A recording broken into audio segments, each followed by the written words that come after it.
காலை வேளையிலே தேவ சமூகத்திலே நாங்கள் அமர்ந்திருந்து துதிக்கத்தக்கதாக மீண்டும் எங்களுக்கு நாள்தோறும் கிருபை தந்து நடக்கிற தேவனே, இந்த பொழுதுல இப்படி சன்னிதானத்தில் இரக்கம் உள்ள தேவனே, கருணை உள்ள தேவனே, எங்களுக்கு தந்திருக்கிற நல்ல பாக்கியத்திற்காக நித்தம் எங்களை பலப்படுத்தி சுகம் வந்து இப்படி ஆறுதலால் நிரப்பி வருகிறேன். அதற்காக உங்களுக்கு கோடான எங்களை மையமுள்ள ராஜ்யத்திற்காகவே எங்களை அழைக்கிறோம். நித்திய விருந்துக்காகவே எங்களை அழைக்கிறோம். எங்கள் நிம்மதியானவரே, அனைவரும் மகிழ்ச்சியாக இந்த சமூகத்தில் ஆனந்த சத்தத்தோடு கெம்பீரத்தோடு ரட்சிப்பின் தேவனை துதிக்கத்தக்கதாக எங்களுக்கு நல்ல பாக்கியத்தை தந்திருக்கிறீர்கள். எங்கள் அன்பானவரே,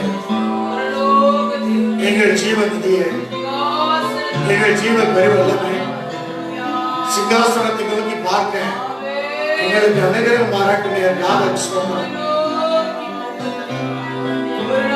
எல்லாருடைய கிருபை, எல்லாருடைய கிருபை, நாங்கள் இருப்பது கிருபை,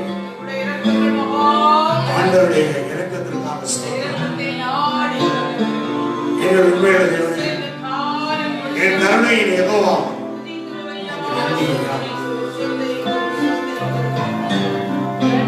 எல்லாவுடைய உடல் சோர்வு அசதிகளை மாற்றி உற்சாகத்தால் நிரப்புகிற தேவனே, உனக்கு ஸ்தோத்திரம் ஐயா.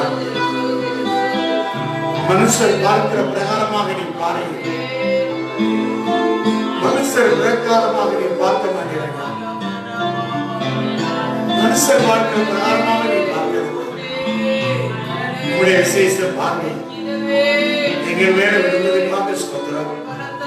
உங்களுடைய விசேஷத்தை பார்வை எங்கள் மேல வைத்திருக்கிறதுக்காக, உங்களுடைய பரிவுக்காக கோடி கோடி ஸ்தோத்திரம். சத்தமாக சோதரமாக praise the Lord. Thank you Lord. ஆனால் தேவனே, எங்கள் நெஞ்சிய கண்களே, ஒப்பற்றவரே, இணையற்றவரே, உங்கள் ஸ்தோத்திரம் ஐயா. துதிகளுக்கு வாசம் செய்கிறவரே, உம்மை உயர்த்த உயர்த்த எங்கள் ஆத்துமா கழிவுறி கொண்டே இருக்கிறதுக்காக ஸ்தோத்திரம். Praise the Lord. மகிமை மகிமை மகிமை ராஜா, மகிமை ராஜாவே, தேனின் இனிமையே, தெரிந்தாத அமுதமே, தேனியும் கிடைக்காத ஒப்பற்ற செல்வமே, நன்றி ஐயா.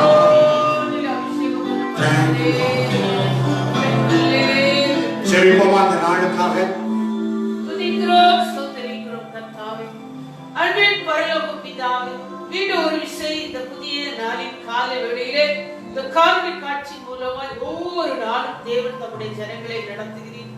இதோ சோர்ந்து போகிறவருக்கு பலனை கொடுக்கிறவர், சத்துவம் இல்லாதவருக்கு சத்துவத்தை பெருக பண்ணுகிற தேவன். எங்கள் வழி உடைய கண்களுக்கு முன்பாய் மாறுபாடா இருக்கும் போது நீர் உடைய தூதனை கொண்டு நாங்கள் மெய் வழியை கண்டறியும்படி மெய் பொருளை நாங்கள் அடையத்தக்கதாய் ஒவ்வொரு காலை வேளையிலும் இந்த காணொளி மூலமாய் நீர் எங்கள் ஒவ்வொருவரோடு கூட இடைப்படுகிறதற்காக நன்றி செலுத்துகிறோம். நித்தமும் எங்களை நடத்துகிற தேவனே, மகா வறட்சியான காலத்திலும் நீர் எங்களை போஷிக்கிற கண்மலையா இருக்கிறீரையா. அந்த ஊற்று தண்ணீரை நோக்கி இந்த காலை வேளையில் மீண்டும் ஒரு விசை காணொளி மூலமாய் இந்த ஆராதனை பங்கெடுக்கிற ஒவ்வொரு ஜனங்களையும் உடைய பரிசுத்த வசனம் ஆட்சி சேர்த்து கர்த்தருடைய வசனம் அவர்களை உருவாக்கி உமக்கு நேராய் திருப்பி நடத்தத்தக்கதாக இந்த நாளின் காணொளி காட்சி நீர் ஆசீர்வதியும் அங்கீகரியும் பொறுப்பு ஒவ்வொரு மேலும் நீர் ஆட்கொண்டு அசைவாடுவீராக. இயேசுவின் நாமத்தில் ஜெபிக்கிறோம் ஜீவனுள்ள பிதாவே, ஆமென். இயேசுவின் நாமத்தினாலே இந்த காலங்களிலே ஒருவரை வாழ்த்தி வரவேற்கிறோம். தினந்தோறும் இந்த 8 மணிக்கு ஆண்டுடைய சமூகத்தில் நாம் இந்த ஆராதனையை பங்கெடுத்துக் கொண்டிருக்கிறோம். மீண்டும் கூட இந்த நாளில் ஒரு பாடலை பாடி உங்கள் துக்கங்கள் மாறி சந்தோஷத்தோட ஆனந்தத்தோடு இந்த பாடலை பாடுவோம். அதை சீக்கிரத்தில் நீங்கிவிடும் இந்த லேசான உபத்திரவம். சோர்ந்து போகாதே. பாடலை சேர்ந்து உற்சாகமாக பாடலாம்.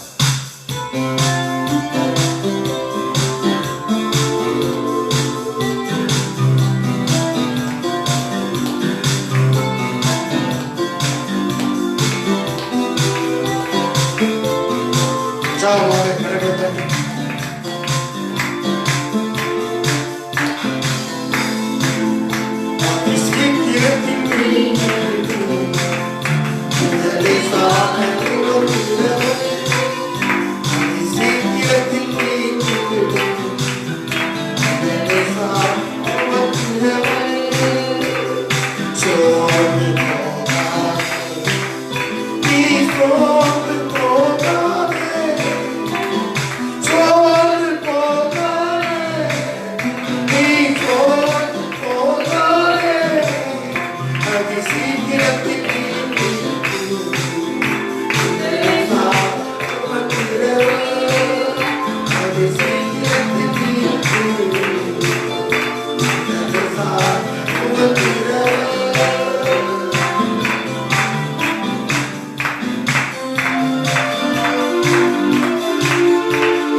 நீ சோர்ந்து போகாதே.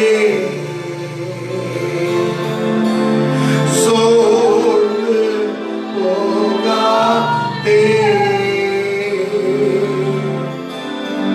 நீ சோர்ந்து போகாதே.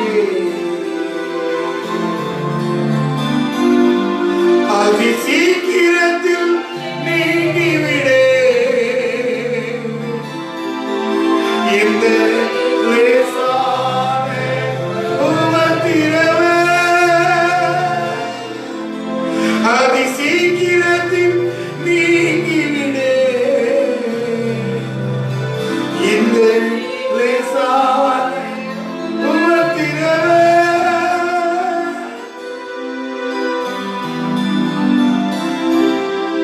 சோர்ந்து போவனுக்கு பலத்தை, சத்துமில்லாதவனுக்கு சத்துவத்தை தருகிற பரிசுத்த ஆவியானவரே, உள்ளான மனுஷன் நாலு நாள் புதிதாக்கப்படுகிறது. நாளுக்கு நாள் புறமான மனுஷன் அழிக்கப்பட்டாலும் உள்ளான மனுஷன் நாளுக்கு நாள் புதிதாக்கப்பட்டுக் கொண்டிருக்கிறது. நாங்கள் சோர்ந்து போவதில்லை. ஆனபடினாலே நாங்கள் சோர்ந்து போவதில்லை.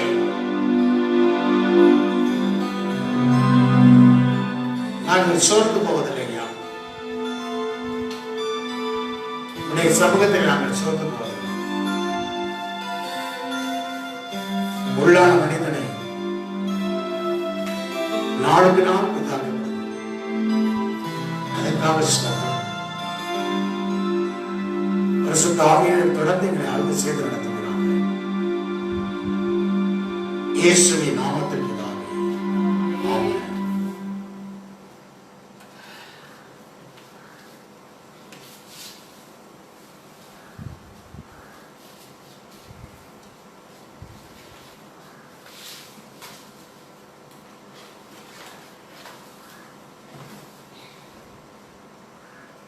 மீண்டும் கரங்களை வைத்து உற்சாகமாக கொண்டு அல்லேலூயா சொல்வோம். அல்லேலூயா, அல்லேலூயா, அல்லேலூயா. கர்த்தருடைய நாமம் இன்னும் மகிமைப்படுவதாக. அல்லேலூயா.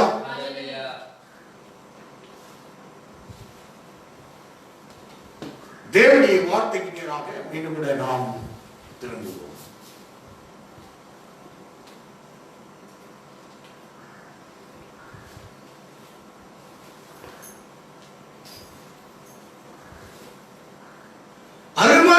அறியாமை உள்ள காலத்திலே தேவன் காணது போல இருந்தார். இப்பொழுதோ மனம் திரும்ப வேண்டும் என்று விரும்புகிறார். அப்போஸ்தலர் நடவடிக்கைகள் 17ஆம் அதிகாரம் 30ஆம் வசனத்தை வாசிக்கலாம்.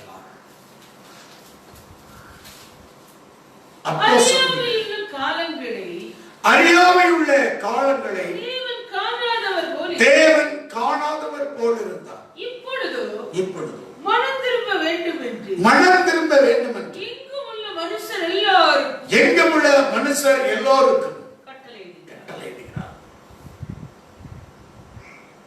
அறியாமை உள்ள காலங்களை தேவன் காணாதவர் போல் இருந்தார். இப்பொழுதோ எங்கும் உள்ள மனுஷர் எல்லாருக்கும் கட்டளையிடுகிறார்.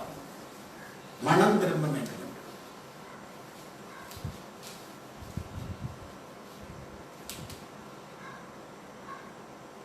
கிறிஸ்தவத்தினுடைய அடித்தளமே மனம் திரும்புதல். ஒரு தளத்திலே நின்று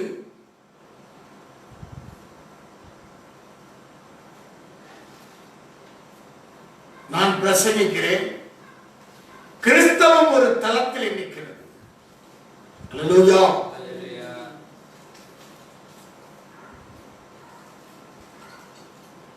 மனம் திரும்புதல் மிக மிக முக்கியம். அறியாமை காலத்தில் தேவன் எப்படிப்பட்டவராக இருந்தார்? காணாதவர் போல் இருந்தார். Innocent period.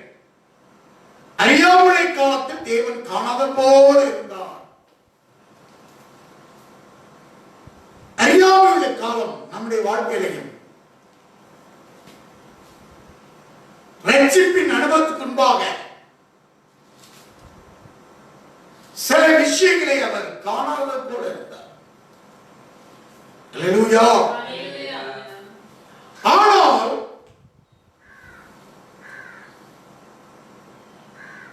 இப்பொழுது நாம் தேவனால் அறியப்பட்டிருக்கிற வேதம் சொல்கிறது, கலாத்தியர் இருக்கிற நிருபம் 4ஆம் அதிகாரம் 8வது வசனத்துல, நீங்கள் தேவனை அறியாமல் இருந்த போது சுவாபத்தின்படி தேவனாதவர்களுக்கு அடிமையாக இருந்தீர்கள். இப்பொழுதோ தேவனை அறிந்திருக்க அல்லது தேவனாலே அறியப்பட்டிருக்க. இப்பொழுதோ நீங்கள் தேவனை அறிந்திருக்க அல்லது தேவனாலே அறியப்பட்டிருக்க. நீ தேவனால் அறிந்திருக்கிறாய், தேவனை நீ அறிந்திருக்கிறாய், தேவனால் அறியப்படுகிற 2 காரியத்தை சொல்லப்பட்டிருக்க. நீ தேவனை அறிந்திருக்கிறாய், தேவன் உன்னிலே அறிந்திருக்கிறார். பலனற்றது வெறுமையானதான வழிபாடுகளுக்கு நீங்கள் மறுபடியும் திரும்பி மறுபடியும் அவைகளை அடிமைப்படுவது விரும்புவது எப்படி? 7வது வசனம், ஆகியா நீ அடிமையாயிருந்தால் அடிமையாயிராமல் புத்திரனாய் இருக்கிறாய். நீ புத்திரையானால் கிறிஸ்து மூலமாக தேவனுடைய சுதந்திரமாக இருக்கிறாய். நீ அடிமை அல்ல, நீ புத்திரன். இப்போது நீ தேவனை அறிந்திருக்கிறாய், நீ தேவனால் அறியப்பட்டிருக்கிற, நீ புத்திரன். நீ பலனற்றது, யூஸ்லெஸ், வீக்னஸ். பலனற்றது வீக்னஸ், பலனே இல்ல, வெறுமை, யூஸ்லெஸ். நீ தேவனை அறிந்திருக்கிறாய், தேவன் உன்னை அறிந்திருக்கிறாய்.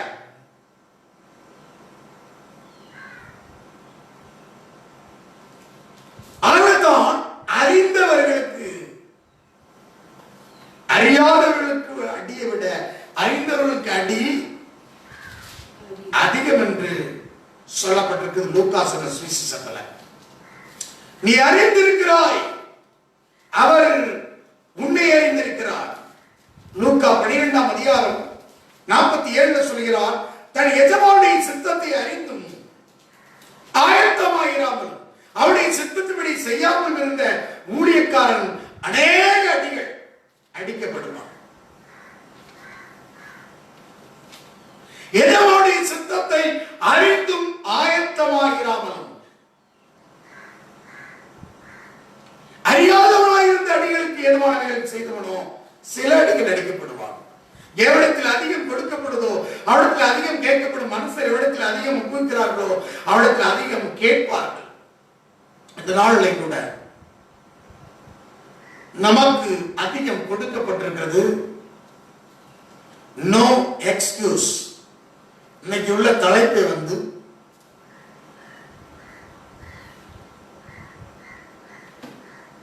don't make excuse. Hallelujah. நாம் இந்த நாட்கள்ல மேக் எக்ஸ்கியூஸ், அதாவது சாக்கு போக்கு சொல்லி அசட்டை பண்ணக்கூடியவர்களாக இருக்கிறோம். திருச்சபை இந்த காலம் இன்னதென்று நன்றாக விளங்கிக் கொண்டது. ஆயத்தமாகக்கூடிய காலம். எஜமானுடைய சித்தத்தை அறிந்திருந்தும் ஆயத்தமாயிருக்கக்கூடிய காலம். ஆகவே நாம் ஆவிக்குரிய வாழ்க்கையில மேக் எக்ஸ்கியூஸ், அதாவது என்ன, அநேக சாக்கு போக்களை சொல்லி தப்பித்துக் கொண்டிருக்கிறோம்.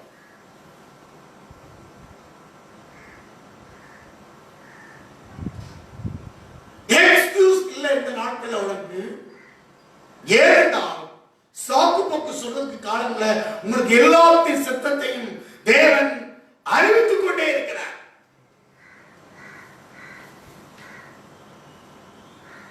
அதனால நீங்க மேக் எக்ஸ்கியூஸ் கேட்காதீங்க. சாக்கு போக்கு, ஏதாவது ஒரு சாக்கு போக்கை உண்டாக்கி கொள்கிறோம். நாம் எஜமானுடைய சித்தத்தை அறிந்து ஆயத்தப்பட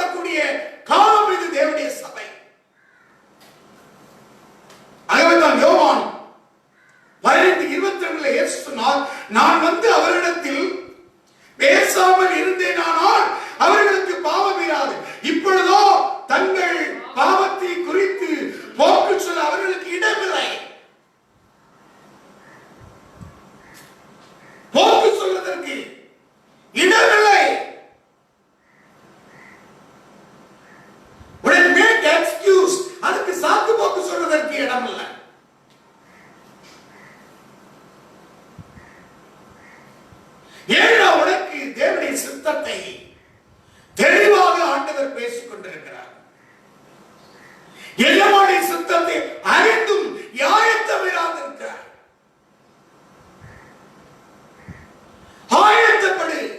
ஆயத்தப்படுத்து, போக்கு செலுத்தி. ஆகவே அறியாமல் உள்ள காலம் வேற, இப்போது அறிந்திருக்கிறோம். நீங்கள் தேவனை அறிந்திருக்கிறோம், தேவனால் நீங்கள் அறியப்பட்டிருக்கிறீர்கள். ஆகவே பலனற்றது வெறுமையானதை ஒதுக்கிட்டு நாம் இந்த நாளிலே அடிகளாயிராமல் புத்தகராக ஆயத்தப்படுவோம். ஆயத்தப்படக்கூடிய நாள்.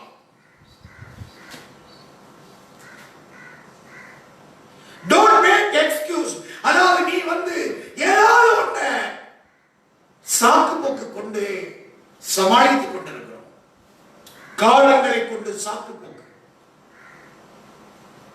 சூழ்நிலை கொண்டு சாக்கு போக்கு.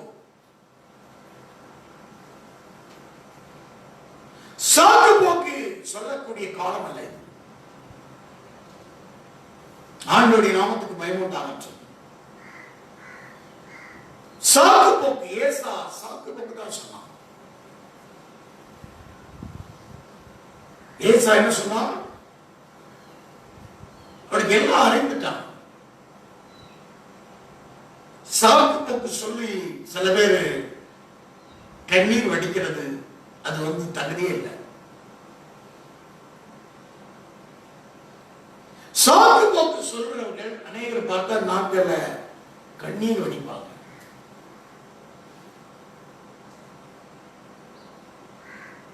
நல்ல கண்ணீரா இருக்க வேண்டும். சாக்கு போக்கு சொல்லி நீ அறிந்திருக்கிறாய், தேவனால் அறியப்பட்டிருக்கிறாய். ஏசா உன்னுடைய வாழ்க்கை அதுதான்.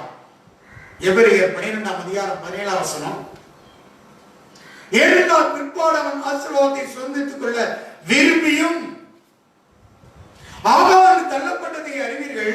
அவன் கண்ணீர் விட்டு கவலையோடு தேடினான், மனமாறுதலை காணாமல் போனான். காரணம் என்ன?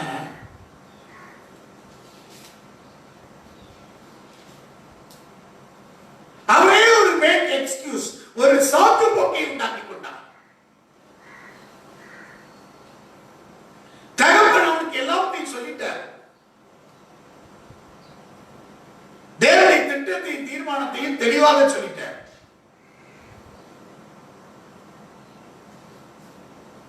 அவனுக்கு ஏதாவது ஒரு சாக்கு போக்கு. நம்முடைய வாழ்க்கையில அறியாமல் காலத்தில் தேவன் காணாத போல இருந்தார். இப்பொழுதோ மனம் திரும்ப வேண்டும் என்று விரும்புகிறார்.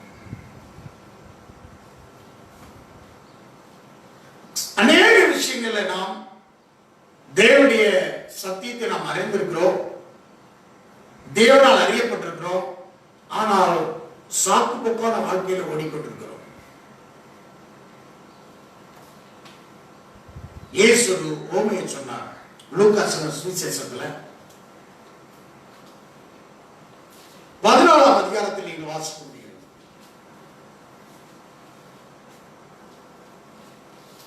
16ஆவது வசனத்திலிருந்து வாசிக்கலாம். அதற்கு அவர் 15ஆவது வசனத்திலிருந்து, அவரோடு கூட பந்தி இருந்தவர்கள் ஒருவன் கேட்ட பொழுது அவரை நோக்கி, தேவனுடைய ராஜ்யத்தில் போஜனம் பண்ணுகிறவன் பாக்கியவான். தேவனுடைய ராஜ்யத்தில் போஜனம் பண்ணுகிறவன் பாக்கியவான். அதற்கு அவர், ஒரு மனுஷன் பெரிய விருந்தை ஆயத்தம் பண்ணி அநேகரை அழைப்பித்தார். தேவனுடைய ராஜ்யத்திலே போஜனம் பண்றது ரொம்ப பாக்கியம். ஒரு நித்திய விருந்து இருக்கிறது. அந்த போஜனத்திற்காக நம்மை ஆயத்தப்படுத்தி இருக்கிறார், ஆயத்தப்படுத்திக் கொண்டிருக்கிறார். ஒரு பெரிய விருந்து இருக்கிறது, மகா தேவனுடைய விருந்து. அல்லேலூயா. ஆட்டுக்குட்டியாண்டிய கல்யாண விருந்து, மகா தேவன் கொடுக்கும் விருந்து.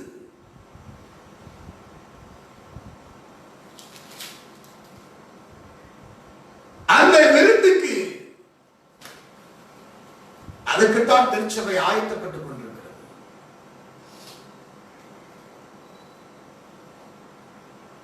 அதற்கு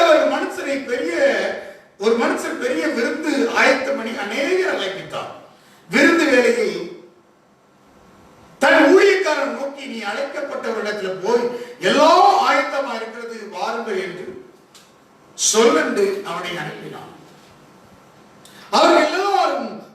சொல்ல தொடங்கினார்கள்.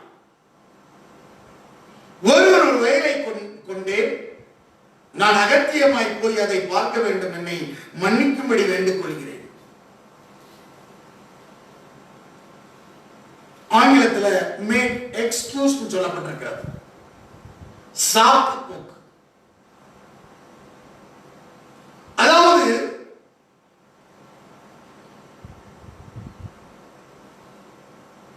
விருந்து ஆழ்த்தப்பட்டு விட்டது, போக்கு சொல்ல தொடங்குகிறார்கள். ஒருவன் சொல்ற நான் வயலை கொண்டேன், அதை போய் நான் பார்க்க போறேன். வேறொரு சொல்றான் 5 ஏர்மாடு கொண்டேன், அதை சோதித்து பார்க்க போறேன், என்னை மன்னிக்கும்படி கொள்கிறேன். வேறொரு பெண்ணை விவாகம் பண்ணினேன், அதனால் நான் வரக்கூடாது. ஒவ்வொருவரும் ஒவ்வொரு விதமான சாக்கு போக்கு. அல்லேலூயா.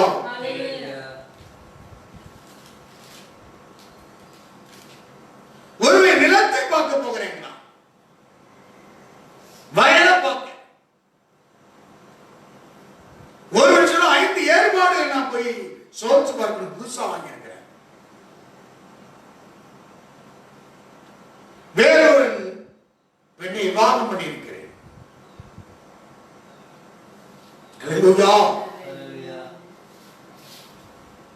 இதெல்லாம் புதுசாக பார்க்க போறேன். நான் வயலை புதுசா வாங்கியிருக்கிறேன், அதை போய் பார்க்க போறோம், சோதிச்சு பார்க்க போறேன். ஒருத்தர் 5 மாடல் நான் புதுசா வாங்கியிருக்கிறேன், அதை போய் செக் பண்ண போறேன். இன்னொரு சொல்றான் நான் புதுசா விவாகம் பண்ணியிருக்கிறேன். அல்லேலூயா. அந்த ஊழியக்காரன் வந்து இவைகளை தன் எஜமானுக்கு அறிவித்தான். அப்பொழுது வீட்டு எஜமான் கோபமடைந்து தன் ஊழியக்காரை நோக்கி, நீ பட்டணத்தின் தெருக்களிலும் வீதிகளிலும் சீக்கிரமாய் போய் ஏழைகளையும் ஊழலையும் சப்பாடிகளையும் குருளை இங்கே கூட்டிக் கொண்டு வா என்றார். புறஜாதிகள் தரிசனமாக அறிந்தவன், சத்தியத்தை அறிந்தவன், மன்னிப்பை பெற்றவன் தேவனுடைய திருச்சபை. அவரை விடுப்பா, வாழ்த்து பார்த்துட்டாச்சு விருந்து. அதுக்கு ஒரு கூட்டத்தை போய் நீ சீக்கிரமா போய் ஏழைகளையும் ஊழியரையும் சப்பானிகளையும் குருடரையும் நீ கூட்டிக் கொண்டு வா. இந்த வந்த காலங்கள்ல ஒரு பெரிய ஒரு மாற்றத்தை உண்டாக்க போகிறார். திருச்சபையில சத்தியத்தை அறிந்த ஒரு கூட்டம். அல்லேலூயா. இந்த காலங்கள்ல வாள் தலையாக போகுது, தலை வாளாக போகுது. அப்படிப்பட்ட காலம். கீழ் மேலாக போகுது, மேல் கீழாக போகுது. ஏன் சொன்னா சத்தியத்தை அறிந்த ஜனம் சாக்கு போக்கு மேக் எக்ஸ்கியூஸ் ஆயத்தப்படாத இருந்தனால தேவன் என்ன செய்யறார், சீக்கிரம் போய் ஏழைகளை ஊழலையும் சப்பானை குருடை கூட்டிக் கொண்டு வா. ஊழியக்காரன் அப்படியே செய்து, ஆண்டவரே நீ கட்டளையிட்டபடி இதாயிற்று, இன்னும் இடம் இருக்கிறது. அவன் போறான், அழைச்சிட்டு வர, இன்னும் இடம் இருக்கு. அப்படி எஜமான் ஊழியக்காரன் நோக்கி, நீ பெரு வழிகளிலும் வேலிகள் அருகிலும் போய் என் வீடு நிறைவுபடியாக ஜனங்களை உள்ள வரும்படி கூட்டிக் கொண்டு வருந்தி கூட்டிக் கொண்டு வா. இந்த நாட்கள்ல தேவனுடைய ஒருவரும் கெட்டு போகாமல் ரட்சிக்கப்பட வேண்டும் என்று அவருடைய விருப்பமாக இருக்கிறது.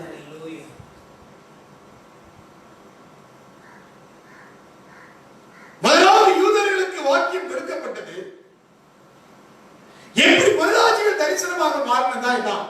இன்னைக்கு திருச்சபையில ஆண்டவரை அறிந்துட்டோம். அறிந்ததுக்கு அப்புறம் போக்கு சொல்கிறோம், மேக் எக்ஸ்கியூஸ். இந்த நாட்கள்ல எதை எடுத்தாலும் சாக்கு போக்கு, போக்கு சொல்றாங்க.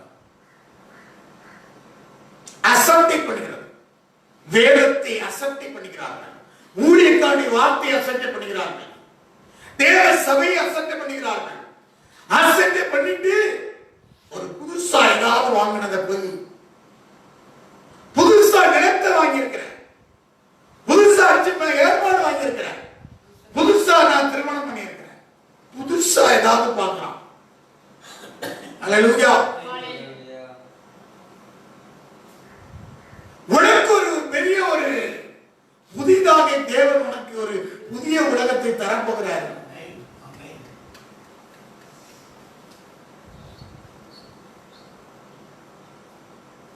அவன் சாக்கு போக்கு சொல்றது போல இந்த நாட்கள்ல சாக்கு போக்கு அப்படின்னு அடுத்த காலங்கள்ல உபதேசங்களை சத்தியத்தை கேட்ட திருச்சபைகள் ஆயத்தமாகப்படாதபடி, விருந்துக்கு ஆயத்தமாகப்படாதபடி சாக்கு போக்கு சொல்லிக் கொண்டு கொண்டிருக்கிறார்கள். தேவனுடைய திட்டத்தை அவர் எப்படியாவது நிறைவேற்றத்தான் போகிறார். தேவ ராஜ்யம் நிறைக்கத்தான் போகிறார். தேவ சபையை நிறைக்கத்தான் போகிறார்.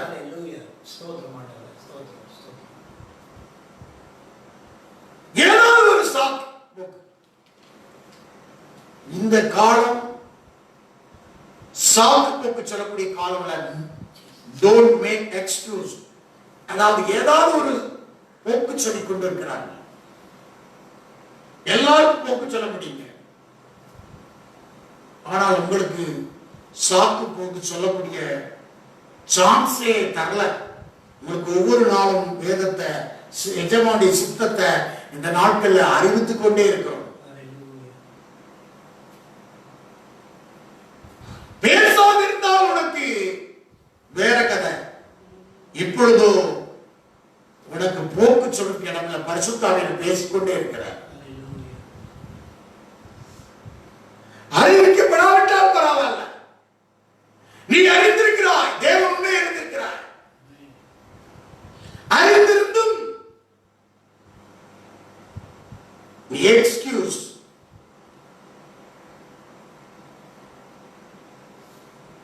சாக்கு போக்கு சொல்லிக் கொடுத்தா அவன் என்ன செய்யறாரு? அவனை விட்டுட்டார்.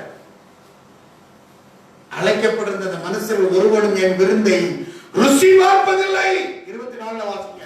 அழைக்கப்பட்டிருந்த அந்த மனுஷன் ஒருவராயும் என் விருந்தை ருசி பார்ப்பதில்லை என்று உங்களுக்கு சொல்லுகிறேன் என்றார். அந்த விருந்தை, நித்திய விருந்தை நீ ருசி பார்க்க முடியாது.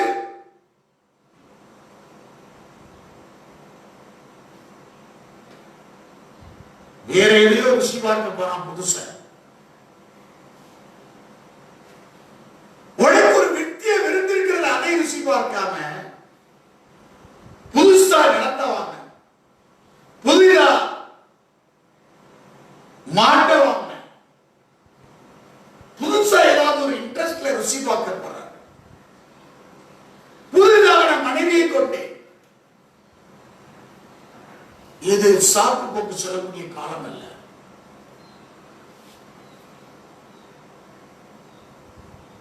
ருசி, நீ அதில் ருசி பார்க்க போகிறாய் அந்த நித்திய விருந்துல. ஆகவே வேதம் சொல்கிறது, அழைக்கப்படுத்த மனுஷரில் ஒருவராயிலும் ஏன் விருந்தை ருசி பார்ப்பதில்லை. அழைக்கப்பட்டவர் அநேகர், தெரிந்து கொள்ளப்பட்டவர்களோ சிலர்.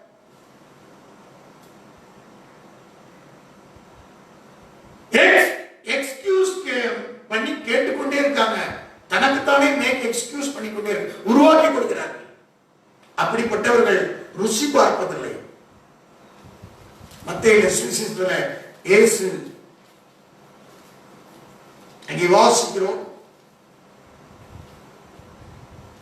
அதுல 14 வசனத்துல 22-14 அப்படி அழைக்கப்பட்டவர்கள் அநேகர், தெரிந்து கொள்ளப்பட்டவர்களோ சிலர்.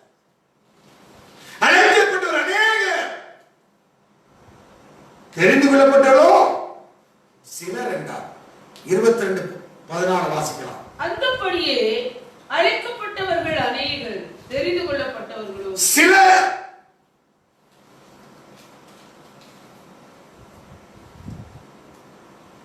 அறிந்தவன், அழைக்கப்பட்டவன், மனம் திரும்பினவன், ரட்சிக்கப்பட்டவன், முழு ஞானஸ்நானம் பண்ணப்பட்டவன்,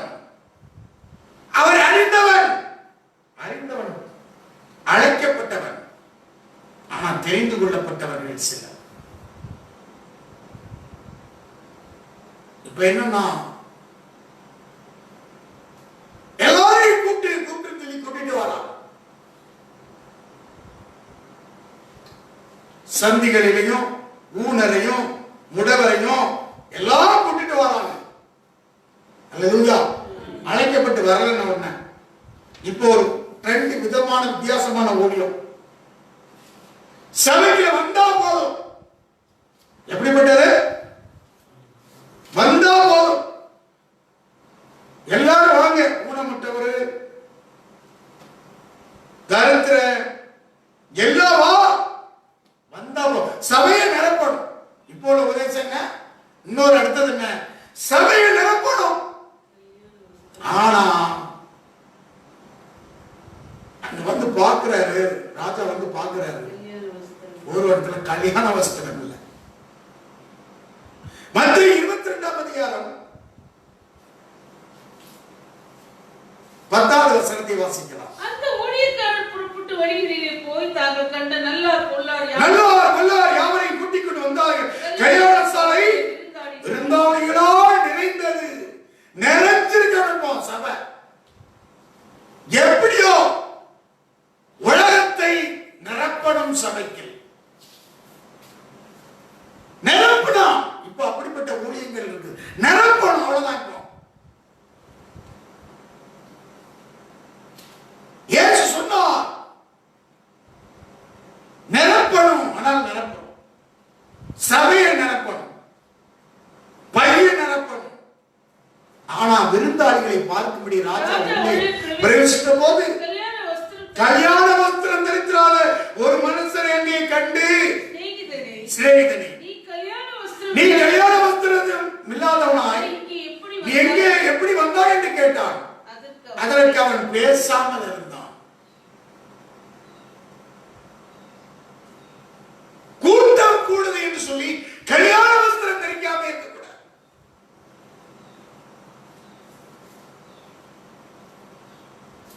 மனவாட்டி கேட்ட ஒரு வஸ்திரம் இருக்கிறது. அல்லேலூயா. கல்யாணத்துக்கு ஒரு வஸ்திரம் இருக்குங்க. கல்யாண வஸ்திரம். அல்லேலூயா. கல்யாணத்துக்கு போனா அதுக்கு ஒரு வஸ்திரம் இருக்குது. ஆட்டுக்குட்டியா ரத்தத்தினால் துவைக்கப்பட்ட வஸ்திரம், இயேசுவின் ரத்தத்தினால் கழுவப்பட்ட ரட்சிப்பின் வஸ்திரம், இயேசு கிறிஸ்துவின் நீதியை செய்த நீதியின் வஸ்திரம். அல்லேலூயா. ஒரு பரிசுத்த வஸ்திரம். அல்லேலூயா. வஸ்திரம் இல்லாமல் போகிறார்.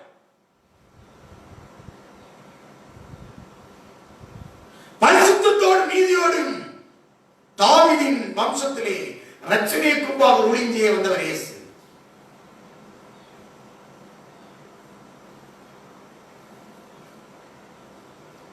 கல்யாண வஸ்திரத்தில் பரிசுத்தமும் நீதியும் இருக்கிறது. அல்லேலூயா. வஸ்திரம் இல்லாம, கல்யாண வஸ்திரம் இல்லாம ஒருத்தர் அவனை தனியா பார்க்கிறாங்க. இன்னைக்கு அப்படிப்பட்ட இன்னைக்கு தேவனுடைய ராஜ்யத்துல நிரப்பணும். என்ன ஊழியம்னா என்ன? இடத்தை நிரப்பணும். ராஜா வந்து பார்க்கிறாரு, கல்யாண வஸ்திரம் இல்லாமல் இருக்கிறான். அப்போது ராஜா பணிவிடைக்காரரை நோக்கி, இவனை கையையும் காலையும் கட்டி கொண்டு போய் அழுகையும் பற்கடிக்குண்டான உரமான இருளிலே போடுங்கள் என்றார். அந்தபடி அழைக்கப்பட்ட அநேக தெரிந்து கொள்ளப்பட்ட அழைக்கப்பட்ட அநேக யார் தெரிந்து கொள்ளப்பட்டவர்கள்? அல்லேலூயா. இந்த காலங்களில் சுவிசேஷம் அறிவிக்கப்பட்டுக் கொண்டிருக்கிறது. மகிமையின் சுவிசேஷம் அறிவிக்கப்பட்டுக் கொண்டிருக்கிறது. சாக்கு போக்கு சொல்றதுக்கு இடம் இல்ல. கல்யாண வஸ்திரம் இல்லாம உள்ளே உட்கார்ந்து விட்டார். அநேக என்ன இப்போ கல்யாண வஸ்திரம் இல்லாம சாக்கு போக்கு சொல்லி உள்ள சும்மா வந்தாச்சு. உள்ள எப்படியோ மேக்கப் உள்ள போறவங்களுக்கு விட்டுட்டான்.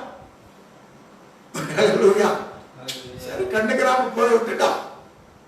மேக் எக்ஸ்கியூஸ், ஏதோ ஒரு சாக்கு போக்கு சொல்லிட்டு உள்ள வந்துட்டான். ஆனா ராஜாட்ட அவனுக்கு பேச முடியல, பேசாமல் இருந்தான். எப்படி சொல்கிறது? அவனுக்கு அவன் பேசாமல் இருந்தான். கல்யாண வஸ்திரம் இல்லாம உள்ள பிரவேசிக்க கூடாது, ஆனா பிரவேசிச்சிருக்கான். அவன் எப்படி பிரவேசிக்கிறான்? மேக் எக்ஸ்கியூஸ், ஏதோ ஒரு சாக்கு போக்கு சொல்லிட்டு உள்ள வந்துட்டான். காவல்காரன் நீ சாக்கு சொல்லலாம், ஊழியக்காரன் சாக்கு போக்கு சொல்லிடலாம்.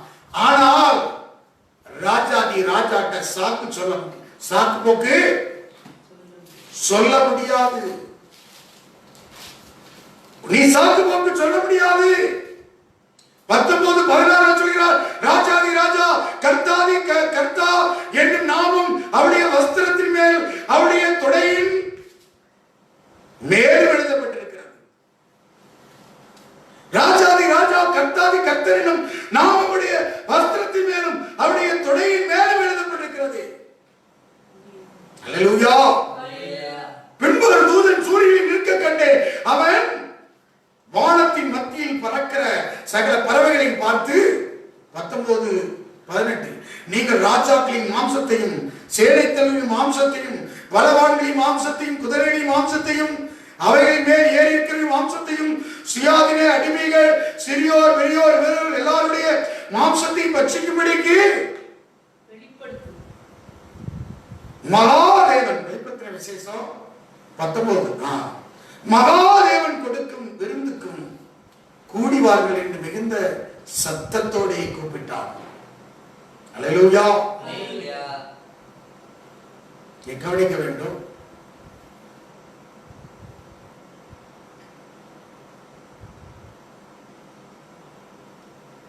கூப்பிட்டவன் யார்? அல்லேலூயா. நீங்கள் ராஜாக்கள் பின்பு ஒரு தூதன் சூரியன் நிற்க கண்டே அவன் வானத்தின் மத்தியில் பறக்கிற சகல பறவைகளை பார்த்து நீங்கள் ராஜாக்களின் மாம்சத்தையும் சேனைத்தலைவரின் மாம்சத்தையும் பலவான்களின் மாம்சத்தையும் குதிரைகளின் மாம்சத்தையும் அவர்கள் மேல் ஏறுகிறவரின் மாம்சத்தையும் பெரியோரும் இவர் எல்லாருடைய மாம்சத்தையும் பட்சிக்கும்படிக்கு மகாதேவன் கொடுக்கும் விருந்துக்கு கூடிவார்கள் என்று வேத சத்தத்திற்கு கூப்பிட்டான். பின்பு மிருகமும் பூமியின் ராஜாக்களும் அவருடைய சேனைகளும் குதிரையின் மேல் ஏறுகிறவர்களோடும் அவருடைய சேனை யுத்தம் பண்ணும்படிக்கு கூடி வர கண்டேன். அப்பொழுது மிருகம் பிடிபட்டது. மிருகத்தின்பாக செய்த அற்புதங்களால் முத்திரையை தரித்தவர்களையும் அது சொர்வத்தை வணங்குவதையும் மோச போக்கிற கள்ளத்திற்கு தரிசியும் கூட பிடிக்கப்பட்டான். இருவரும் கந்தம் எரிகிற அக்கினி கடலிலே உயிரோடு தள்ளப்பட்டார்கள். மற்றவர்கள் குதிரை மேல் ஏறியவருடைய வாயிலிருந்து புறப்படுற பட்டயத்தால் கொல்லப்பட்டார்கள். அவருடைய மாம்சத்தினால் பறவைகள் யாவும் திருப்தி அடைந்தன. அல்லேலூயா. ராஜாதி ராஜா வருகிறார். அந்த தேவன் கொடுக்கிற விருந்துக்கு ஆயத்தம் இல்லாதவர்கள் அங்கே பங்கெடுக்க முடியாது. அல்லேலூயா.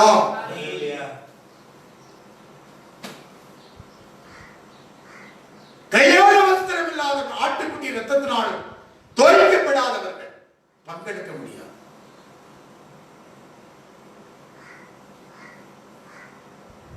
உள்ள வந்துடலாம். ஒருவன் உள்ள வந்துட்டா கல்யாண வஸ்திரம் இல்லாம அவன் பெர்மிஷன் இல்லாம வந்திருப்பான். யார்கிட்ட? ஊழியக்காரன். ஊழியக்காரன் தான் சொன்னாரு எல்லாத்தையும் கூட்டிட்டு வாங்க. ஆனா கல்யாண வஸ்திரம் இல்லாம உள்ளவன் என்ன பண்ணிருக்கான்? அவன்கிட்ட எக்ஸ்கியூஸ் கேட்டிருக்கான், சாக்கு போக்கு சொல்லியிருக்கான். இந்த நாட்கள்ல ஊழியக்காரனோட சேர்ந்து சாக்கு போக்கு சொல்லி தேவனுடைய ராஜ்யத்துக்குள்ள ஒரு கூட்டம் இருக்கிறது. இதுல என்ன தெரிஞ்ச அர்த்தம்? ஊழியக்காரன் சாக்கு போக்கோட சொல்லி ஒரு கூட்டம் கல்யாண வஸ்திரம் இருக்கிறது. அவனைத்தான் சரியா கண்டுபிடிக்கிறார். அதைத்தான் சொல்றார், கல்யாண வஸ்திரம் இல்லாமல் இங்க இங்கே எப்படி வந்தா என்று கேட்கிறார்.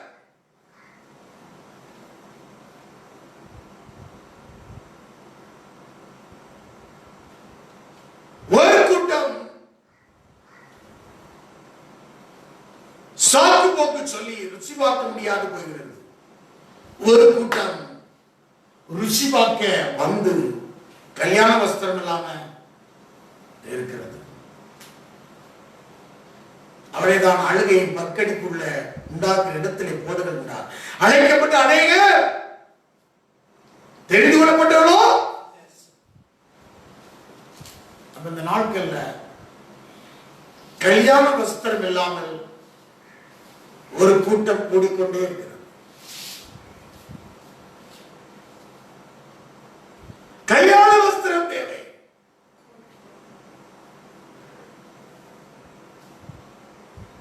ரட்சிப்பு இல்லாமல் கூடிக்கொண்டிருக்கிறது என்ன லாபம்? ரட்சிப்பின் வஸ்திரம் இல்லாமல் கூடி பிரதான பிரயோஜனமா? ரட்சிப்பே இல்லை, ஆனா கூடித்தான் கூட்டம். மனம் திரும்பி மறு ஜென்ம திருமுழுக்கு உள்ள வருவதற்காக ஏதோ ஒன்று ஞானஸ்நானம் சொல்றாரு. அதுக்கு வேதம் சொல்றது தீத்து புத்தகத்துல சொல்றாரு 3:5 மறு ஜென்ம திருமுழுக்கு. அந்த மறு ஜென்ம திருமுழுக்கு பெற்றாதான் உனக்கு கல்யாண வஸ்திரம். மறு ஜென்ம திருமுழுக்கு தீத்து புத்தகம். நாம் செய்த நீதியின் கிரியைகளின் நிமித்தம் அவர் நம்மை ரட்சியாமல்.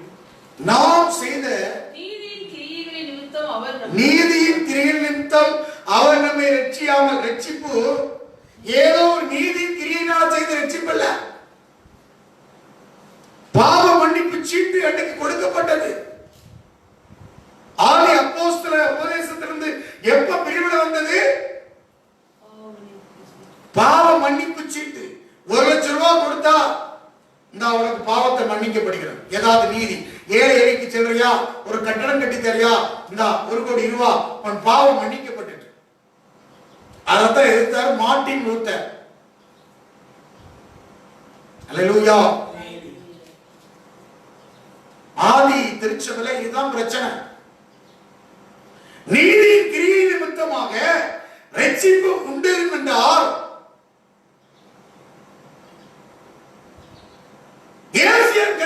இருக்கிறார். நீதியின் கிரியைகள், நீதியை செய்தால் ரட்சிப்பு இல்லை, தான தர்மங்களை செய்தால் ரட்சிப்பு இல்லை. இந்துக்கள் செய்கிறார்கள், இஸ்ரவேலர்கள் செய்கிறார்கள், அநேக மதஸ்தார் புத்திஸ்டுகள் செய்கிறார்கள். உலகத்தில் எத்தனை மதங்களுக்கு ஜெயின்மார்கள் இருக்கிறார்கள். ஜெயின், பாசி, நிறைய நீதியை செய்கிறார்கள். அது ஜாதி இல்லை. அல்லேலூயா.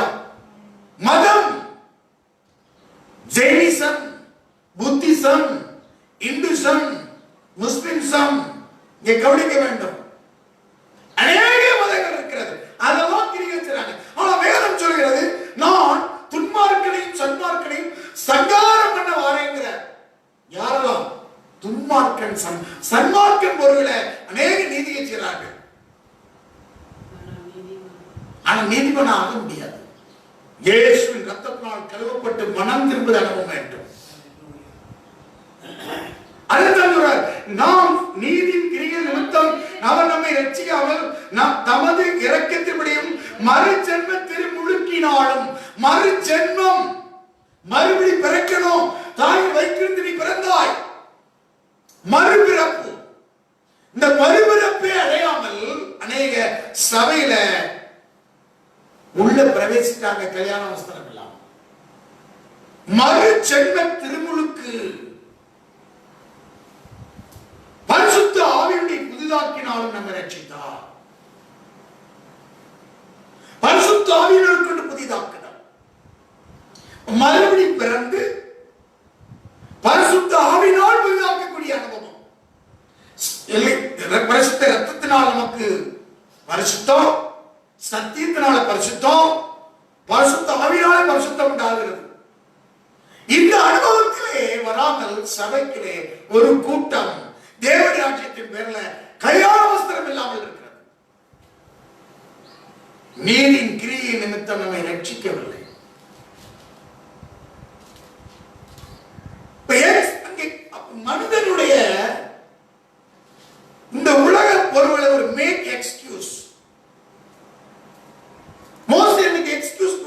இடம் கொடுத்தான். ஒருவனுக்கு ஒருவன் தான் மனைவி. ஜனங்களுடைய இருதயத்தின் கடின திருத்தமாக மோசே ஒரு மேக் எக்ஸ்கியூஸ் இடம் கொடுத்தான். ஒருவனுக்கு ஒருவன் தான் மனைவி என்று சொல்லப்பட்டிருக்கிறது. மத்தேயு சுவிசேஷத்திலே வாசிக்க முடியும். மத்தேயு சுவிசேஷம் மத்தேயு 19ஆம் அதிகாரத்திலே வாசிக்க முடிகிறது. மத்தேயு 19:7. அதற்கு அவர்கள் அப்படியானால் தள்ளுதச்சீட்டை டிவோர்ஸ் அவளை தள்ளிவிடலாம் என்று மோசே ஏன் கட்டளையிட்டார்? அதுக்கு அவர் உங்கள் மனைவிகளை தள்ளிவிடலாம் என்று உங்கள் இருதயத்தின் கடினத்தின் நிமித்தம் மோசே உங்களுக்கு இடம் கொடுத்தார். ஆதி முதலாய் அப்படி இருக்கவில்லை. எவனாயும் தன் மனைவி வேசித்தனம் செய்த நிமித்தமே அன்றி அவளை தள்ளிவிட்டு வேறொருத்தி விவாகம் பண்ணினால் அவன் விபச்சாரம் செய்வனாக இருப்பான். தள்ளிவிடப்பட்டவனை விவாகம் பண்ணினவனும் விபச்சாரம் செய்வனாக இருப்பான் என்று உங்களுக்கு சொல்கிறேன்.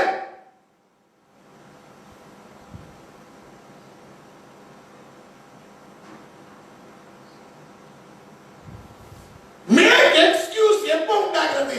இங்க கவனிங்க. இருதயத்தின் கடினத்தின் நிமித்தம் தேவனுடைய சத்தியத்தை கேட்டும் ரட்சிக்கப்பட்டும் இருதயத்தின் கடினத்தின் நிமித்தமாக மேக் எக்ஸ்கியூஸ், அதாவது சாக்கு போக்கு சொல்றாங்க. இருதயத்தின் கடினத்தின் நிமித்தமாக மோசே இடம் கொடுத்தான். அப்படி இடம் கொடுத்துதான் ஒருத்த உள்ள வந்திருக்கிறான். கல்யாண வஸ்திரம் இல்ல.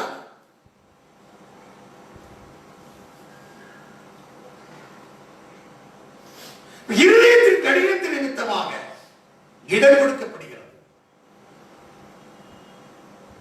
மனம் திரும்புவதில்லை, ஆனால் நீதியின் கிரியையை கொண்டு ரட்சிப்பு. ஆதி திருச்சபையில் வைக்கப்பட்டதில் தான் குழப்பமே. மனம் திரும்புதல் தான் கிறிஸ்தவத்திலே அடித்தளம். இதை கோட்டை விட்டு விடுகிறது திருச்சபை. மனம் திரும்புதல் கிறிஸ்துவுடைய உபதேசத்திலே மனம் திரும்புதல்.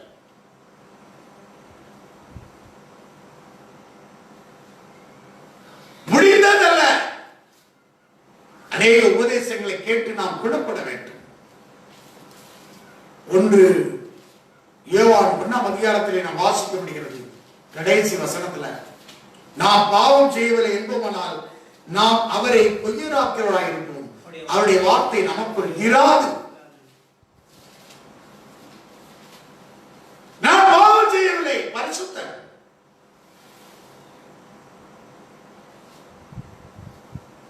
இன்னும் சொல்லுவார்கள், அநேகம் சொல்லுவாங்க,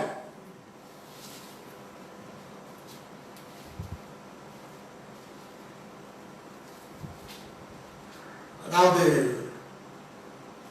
விவாதம் வேற. காலையில பேசணும்னா என்ன, அதாவது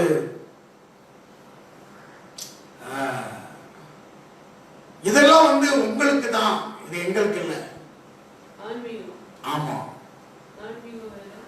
ஆன்மீகம் வேற, அதுக்கு ஒரு இல்லற வேற, துறவர வேற. துறவரம்ங்கிறது வேற, இல்ல, அதை ரெண்டா பிரிக்கிறாங்க. உடைய எல்லாத்தையும் துறக்கும் அழைப்பின்படி நீ வா, துறக்க சொல்ல. இல்லற வேற, துறவர வேற. கிறிஸ்துடைய உபதேசம் எல்லாம் துறவரத்துக்கு தான் சரின்னு சொல்றாங்க, இல்லறத்துக்கு சரியில்லை. அல்லேலூயா. இயேசு கிறிஸ்துவுடைய ஊழியம் செய்தவர்கள் யார்? மனைவியை கூட்டிக் கொண்டு தெரிந்தவர். ஒவ்வொரு அவனவன் அழைத்த அழைப்பின்படி நிலைத்திருக்க கிடவன். அதை சாக்கு போக்கு சொல்றதுக்கு இடம் கிடையாது. எதுக்கு நமக்கு இடம் கிடையாது? அநேக இந்த நாட்கள்ல சாக்கு போக்கு சொல்லி தேவனுடைய அந்த ஆட்டுக்குட்டியாண்டிய நித்திய விருந்தில் ருசி பார்க்க முடியாதபடி போய்விடுவார்கள். கடைசி காலத்துல ஒரு புதிய காரியத்தை செய்ய வருகிறார். தேவனை நாம் அறிந்திருக்கிறோம், தேவனால் அறியப்பட்டிருக்கிறோம். இன்னும் நாம் சுதந்திரவாளியா நம்ம அடிமைகளாக இருப்பது எப்படி? பலனற்றதும் வெறுமையானதிலே இருந்து கொண்டிருந்தால் எப்படி? அது பலனற்றது, வெறுமையானது. ரோமர்கள் நிருபம் 1ஆம் அதிகாரத்தை வாசிக்கிறோம். ரோமர் 1:20-21 வாசிக்கிறோம். எப்படி என்றால், காணப்படாதவராகிய அவருடைய நித்திய வல்லமை, தேவத்துவம் என்பவைகள் உண்டாக்கப்பட்டிருக்கிறவைகளினாலே உலகம் உண்டான முதற்கொண்டு தெளிவாய் காணப்படும். அதனால் அவர்கள் போக்கு சொல்ல இடமில்லை. போக்கு சொல்றதுக்கு இடம் இல்லை. தேவன் எல்லாவற்றையும் சிருஷ்டித்து மனுக்குலத்திற்காக தெளிவாக நடத்தி கொண்டு வந்திருக்கிறார் மனுஷனை. அந்த சங்கீதம் 19:1-8 இருக்க முடியும். அவர்கள் தேவனை அறிந்தும் 21 அவரை தேவனை மகிமைப்படுத்தாமலும் ஸ்தோத்திரமியாமலும் தங்கள் சிந்தையினாலே வீணரானார்கள். உணர்வில்லாத இருதயம் இருளடைந்தது. உணர்வில்லாத இருதயம், கடினமான இருதயம், உணர்வில்லாத இருதயம் இருளடைந்தது. அநேக இப்படி எக்ஸ்கியூஸ் கேட்டு கேட்டு கேட்டு தனக்குத்தானே ஒரு மேக் எக்ஸ்கியூஸ், அதாவது ஒரு சாக்கு போக்கு உண்டு பண்ணி என்ன நடந்திருக்கிறது தெரியுமா? இருள் அடைந்து விடுகிறது. கடைசி காலங்களில் சில ஊழியங்கள் இருள் அடைகிறது, விசுவாச குடும்பங்கள் இருள் அடைகிறது. கடைசி காலங்களே இருளடையக்கூடிய காலங்களாக வருவதற்கு காரணம் என்ன? அறிந்திருந்தும் போக்கு சொல்லிக் கொண்டிருக்கிறார். இங்கே அறிந்திருந்தும் போக்கு சொல்ற இருதயம் தான் இருளடையும். அறிந்தும் தேவனை தேவன் என்று மகிமைப்படுத்தாமல் ஸ்தோத்திரியாமல் இருக்கிறவர்கள், இருளடைந்தவர்கள், அவர்கள் கல்யாண வஸ்திரம் தரிக்க முடியாது வருகிறார்கள். சாக்கு போக்கு சொல்லி அந்த வஸ்திரம் தரிக்க முடியவில்லை. அந்த வஸ்திரங்களுக்கு நான் எக்ஸ்பிரஸ் பண்ண அதுக்கு நேரம் இல்லை. அதுக்கு பைபிள் ஸ்டடி தான் நடத்தும். அதற்கு நீ ஆயத்தப்படுத்து, நியாயத்தப்படு. எவ்வளவோ தேவனை அறிந்து கொண்டார், அதுக்கு இடம் கொடுக்க வேண்டாம். சாக்கு போக்குக்கு இடம் கொடுக்க வேண்டாம். அப்படி நம்முடைய இருதயம் இருளடைகிறது. இருதயம் கடினத்தின் நிமித்தமாக எக்ஸ்கியூஸ் இந்த உலகத்தில் கொடுக்க நம்முடைய இயேசு கிறிஸ்துவின் உபதேசம் ஒருபோதும் அந்த எக்ஸ்கியூஸ் கொடுக்கல. கிருபையா இறங்குறார். ஜீவன் தப்ப ஓடிப்போ என்று சொல்கிறார். அல்லேலூயா. லோத்து மனைவி பின்னிட்டு திரும்பி பார்த்தார். லூக்கா 17ஆம் அதிகாரத்தில் அதான் சொல்கிறார். லூக்கா சுவிசேஷம் 17ஆம் அதிகாரத்தில் வாசிக்கிறோம் 31. அந்த நாளிலே வீட்டின் மேலிருப்பவர் வீட்டுள்ள தன் பண்டங்களையும் எடுத்துக்கொண்டு போக இறங்காமல் இருக்க, அப்படியே வயலில் இருக்க பின்னிட்டு திரும்பாமல் இருக்க கிடக்கும். லோத்தின் மனைவியை நினைத்துக் கொள்ளுங்கள். அன்றைக்கு மேக் எக்ஸ்கியூஸ் கிடையாது. நாம் வருகைக்காக ஆயத்தப்பட்டு கொண்டு இருக்கிறோம். இவர்களுக்கு எக்ஸ்கியூஸ் இல்ல. ஏதாவது ஒரு சாக்கு போக்க சொல்ல வேண்டாம். நான் வயலுக்கு போய் பின்னிட்டு வயலுக்கு போகணும், வீட்டுக்கு போகணும், பின்னிட்டு போகக்கூடிய காலம் அல்ல. லோத்து மனைவியை நினைத்துக் கொள்ளுங்கள். உப்பு தூணா மாட்டான். லோத்து மனைவி என்ன செய்தால்? மேக் எக்ஸ்கியூஸ், சாக்கு போக்காக பின்னிட்டு போனான். அவ எங்க அங்க ஏதோ வச்சுட்டு வந்திருக்கிறார். விட்டு வந்ததை பின்னிட்டு பார்த்தான். வீட்டில் உள்ள பண்டங்களை எடுத்துக் கொள்ளாமல் இருக்கிறார். வயலில் இறங்காமல் இருக்கிறார். கல்யாண விருந்துக்கு ஆயத்தப்பட்டிருக்கிறவன் நிலத்தை வாங்கியிருக்கிற புதுசா 5 ஏர்மாடு வாங்கியிருக்கிறேன், என் புதுசா விவாகம் பண்ணியிருக்கிறேன்,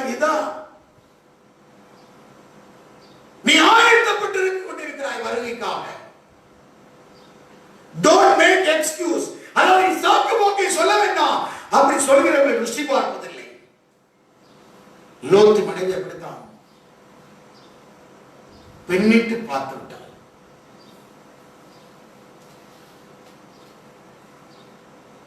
பெண்ணிட்டு பார்க்கிற கூட்டம். நான் நிலத்தை வாங்கியிருக்கிறேன், ஏர்மாடு வாங்கியிருக்கிறேன், 5 ஏர்மாடு வாங்கியிருக்கிறேன், புதிதாக வாங்க பண்ணியிருக்கிறேன். சாக்கு போக்கு. புதிய உலகத்தில் இந்த நாட்டில் புதுசாக வந்து கொண்டே இருக்கிறது. ஆனால் தேவனுடைய சமூகத்தை நீங்கள் ஆயத்தப்படுங்கள்.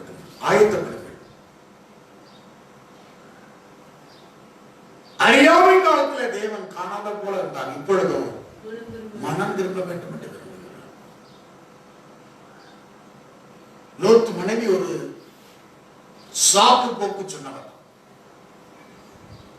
அல்லேலூயா. எல்லாரும் தூதரை கைப்பிடித்து வெளியே கொண்டு அவன் மட்டும் பெண்ணிட்டு திரும்பி பார்க்கிறான். ஏதோ இங்க விட்டு வந்திருக்கிறேன். அதான் எழுதுறார். இயேசு சொன்ன வார்த்தை, லோத்தின் மனைவியை நினைத்துக் கொள்ளுங்கள். அதை சொல்லித்த வீட்டின் மேல் இருக்கிற வீட்டுள்ள தன் பட்டைகளை எடுத்துக்கொள்ள போக இறங்காமல் இருக்க கடவுள். அப்படியே வயலில் இருக்கிற பெண்களை திரும்பாமல் இருக்க கடவுள். லோத்தின் மனைவி நினைத்துக் கொள்ளுங்கள். தன் ஜீவனை ரட்சிக்க வகை தேடுவன் அதை இழந்து போவான். அதை இழந்து போனவன் அதை உயிர்ப்பித்துக் கொள்வான்.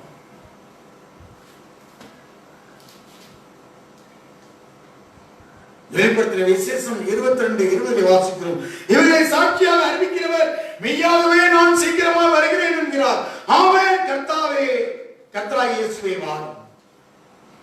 இப்படி சபை இயங்கிக் கொண்டிருக்க வேண்டும். வெளிப்படுத்தின 22:20 இவர்களை சாட்சியாக அறிவிக்கிறவர் மெய்யாகவே நான் சீக்கிரமாக வருகிறேன் என்கிறார். ஆமென். கர்த்தராகிய இயேசுவே வாரும். கர்த்தராகிய இயேசுவே வாரும் என்று கூப்பிடும். ஆயத்தப்பட்டுக் கொண்டிருக்க சபை இதை கவனிக்க வேண்டும். நீ ஆயத்தப்படு, மற்றவர்களை ஆயத்தப்படுத்து. கர்த்தராகிய இயேசுவே வாரும் இப்படி சொல்ல வேண்டும். இந்த பூமியில சாக்கு போக்கு சொல்லக்கூடிய காலம் கிடையாது. எக்ஸ்கியூஸ் கேட்கக்கூடிய காலம் கிடையாது.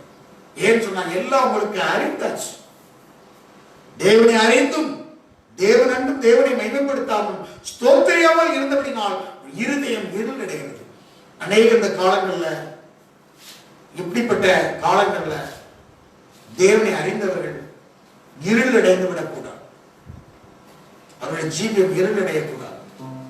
இருளடையக்கூடாதுதான் தினந்தோறும் உங்களுக்கு பிரசங்கித்துக் கொண்டிருக்கிறோம்.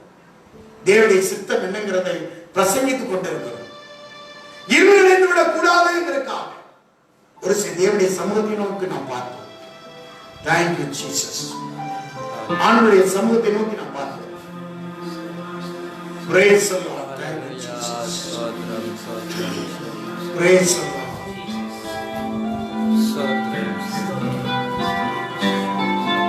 தேவனுடைய வார்த்தையை கேட்டிருக்கிற தேவனுடைய திருச்சபை, தேவனோடு பேசியிருக்கிற வார்த்தைக்கு ஒப்புக் கொடுப்போமா? Thank you, Jesus. பரிசுத்த ஆவியானவரோடு இடைப்பட்ட இந்த வார்த்தையை ஒப்புக் கொடுத்து அறிக்கை செய்வோம். Thank you, Lord. தேவனே,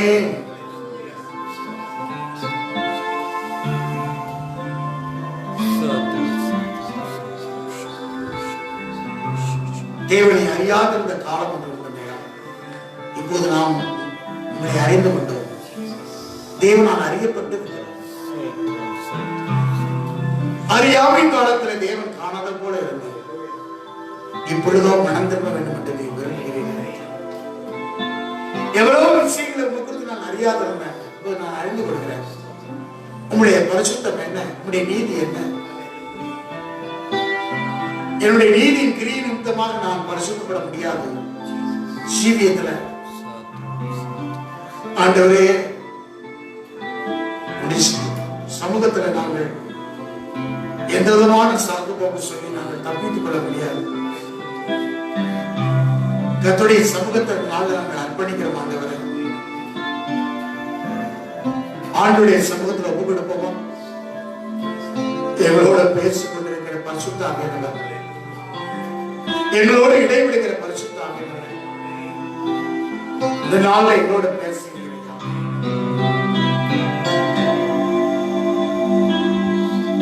காண்கின்ற உலகம் தேடவில்லை, காணாத பரலோகம் நாடுகிறோம்.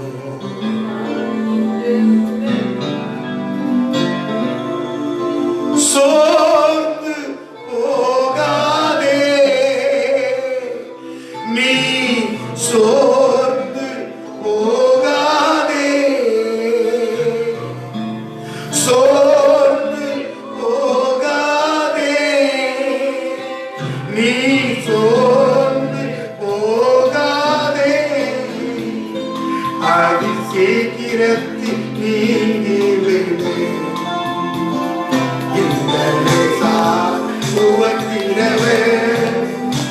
அது சீக்கிரத்தில் நீக்கிவிடு.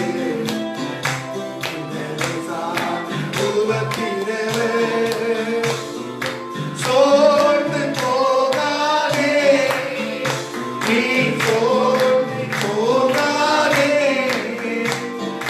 சோர்ந்து போகாதே, நீ சோர்ந்து போகாதே, சீக்கிரத்தில் நீக்கிவிடு. இந்த உவத்திரவே, அது சீக்கிரத்தில் நீக்கிவிடு.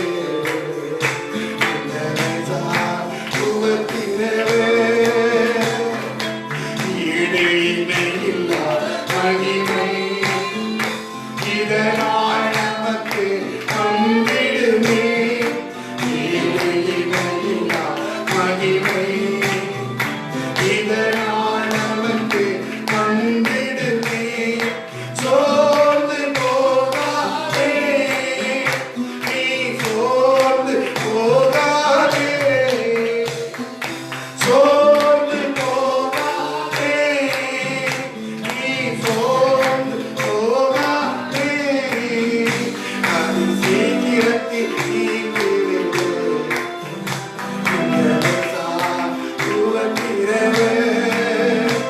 அது சீக்கிரத்தில் நீங்கிவிடு.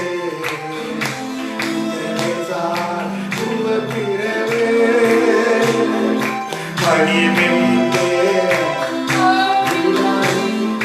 மன்னான நமக்கு வாழினா, மகிமையின்றே ஆவிதாரி, மன்னான நமக்கு வாழினா. சோர்ந்து போகாதே, நீ சோர்ந்து போகாதே, சோர்ந்து போகாதே,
அலி சீக்கிரத்தில் நீங்கிவிடே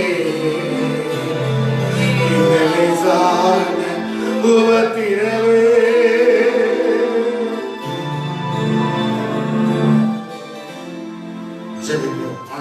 துதிக்கிறோம், ஸ்தோத்திரிக்கிறோம் கர்த்தாவே.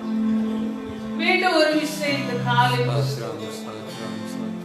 எங்களோடு கூட இடைப்பட்ட வேத வார்த்தை அறியாமையுள்ள காலத்திலே நீ காணாதவர் போலே, ஆனால் இப்பொழுதோ நாங்கள் தேவனை அறிந்திருக்கிறோம், தேவனால் அறியப்பட்டு இருக்கும். நீர் எங்களுக்காக ஆயத்தம் பண்ணி அந்த நித்திய விருந்துக்கு நீர் எங்களை அழைக்கும். நாங்கள் அதற்கு அபாத்திரராய் மாறினார், போக்கு சொல்லுகிறவர்களாய் காணப்படாது. வயலை கொண்டேன், 5 மாடு கொண்டேன், இதோ புதிதாய் விவாகம் பண்ணினேன் என்று போக்கு சொல்லுகிறவர்களாய் காணப்படாது. இது புறஜாதிகளாய் இருந்த எங்களை வழிகளிலும் நான் சந்திகளிலும் இருந்து அழைத்து கல்யாண விருந்தில பங்கு கொள்ளும்படி அந்த நித்திய விருந்துக்காக நீர் அழைத்திருக்கிறீர்கள். ஆனால் ராஜா உள்ளே பிரவேசிக்கும் போது நாங்கள் கல்யாண வஸ்திரம் தரிக்கிறாதவர்களாய் உம்முடைய கண்களுக்கு காணப்படாத கர்த்தாவே, ராஜாதி ராஜா மகாதேவன் ஆயத்தம் பண்ணி இருக்கிற அந்த நித்திய விருந்துக்கு நாங்கள் அபாத்திரராய் எண்ணப்படாது. அந்த நித்திய விருந்தை ருசி பார்க்கும் பாத்திரம் உள்ளவர்களாய் நாங்கள் எண்ணப்பட வேண்டும். லோக மனையை நினைத்துக் கொள்ளுங்கள் என்று சொல்கிறேன். அழைக்கப்பட்டவர்கள் அநேகர், தெரிந்து கொள்ளப்பட்டவர்களோ சிலர் என்று வேதத்தில் எழுதியிருக்கிறோம். நாங்கள் தெரிந்து கொள்ளப்பட்ட சிலரிலே சிலராய் இருக்கும்படியாக கர்த்தாவே எங்கள் இருதயங்கள் கடினப்பட்டு போய்விடாதபடி, இருதய கடினத்தின் நிமித்தம் சாக்கு போக்கு சொல்ல தொடங்கினார்கள். இதோ நான் வந்து உங்களிடத்தில் பேசாதிருந்தேன், ஆனால் உங்களுக்கு பாவம் இல்லை, இப்பொழுதோ நீங்கள் போக்கு சொல்ல இடமில்லை என்று சொன்னீர்கள். ஒவ்வொரு நாளும் உடைய வசனம் எங்களை உமக்கு நேராக, உடைய முழு உண்மைக்கு நேராக, உடைய மெய் வழிக்கு நேராக அந்த நித்திய விருந்திலே நாங்கள் பங்கு கொள்ளும்படி எங்களை கர்த்தாவே சுத்திகரிக்கிறோம். ராஜாதி ராஜாவினுடைய அந்த நித்திய மெய் விவாகத்திலே அந்த விருந்திலே நாங்கள் அபாத்திரராய் எண்ணப்படாதபடி அந்த விருந்தை ருசி பார்க்கிற பாத்திரம் உள்ளவர்களாய் எங்கள் இருதயங்களை நாங்கள் கடினப்படுத்திக் கொள்ளாமல் உம்முடைய வார்த்தைக்கு கீழ்ப்படிந்து உம்முடைய விருந்திலே நாங்கள் பாத்திரம் உள்ளவர்களாய் இயேசுவின் நாமத்தில் ஜெபிக்கிறோம் ஜீவனுள்ள பிதாவே. ஆமென். கர்த்தர் ஒவ்வொருவரையும் ஆசீர்வதிப்பாராக. ஆமென்.